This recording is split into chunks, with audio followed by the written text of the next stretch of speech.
Mga guys, no, mapagpalang hapon po, no, sa lahat ng mga kantingeros natin, bro and sis, at pati na rin sa ating mga ano dyan, no, na kapatid natin sa spiritual, no, at siyempre sa mga viewers natin, no, viewers, magandang hapon po sa lahat, no, sa apat na sulok ng ating mundo, no. So ito po ay para lang po sa naniniwala, ha. Yung hindi po naniniwala, so tabi-tabi lang po, wag na kayong makomment ng nakakasakit sa kapwa-tao dahil hindi naman nangingialam yung mga tao sa inyo, so wag nyo na rin pakialaman. So dahil ano lang, no, buhay-buhay lang yung ano natin dito sa mundo. So ito mga guys, ipapasilip po natin, no. Ito po yung panangkap sa mga bilang isang antingero. Ito po yung ginagamit panangkap sa mga grapahan, no.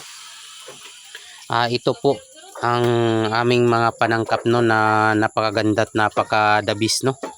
Ito ay stalagmite, no. So ayan, tumutubo sila, no. Ayan, tumutubo sila. Ito ay magandang ilagay sa altar.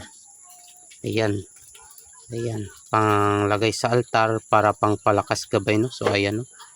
Ayan, papalit-palit ng kulay, no. So ayan, yan po ang tunay na kulay nila, no. Ayan, ayan, ayan, nag-iiba-iba yung aura niya, no. So ayan po, napakadabis po ito panglagay sa altar, at lagyan mo lang ng tubig palagi, no, para para mas tumubo sila, no. So ayan po. So hanggang dito na lang po mga guys, no, at maraming salamat po. At siyempre paki-like and share naman po ng ating video, at nang sa ganun makarating kung saan-saan ang ating mga ano, no, mga likha ng kalikasan. At siyempre mga guys, huwag kalimutan mag-subscribe sa ating YouTube channel, no, Chris Argilles po. So yun, no, Chris Argilles ang ating YouTube channel. So hanggang dito na lang mga guys. Mapagpalang hapon po sa lahat ng mga kantingeros natin. Hanggang sa muli po, paalam.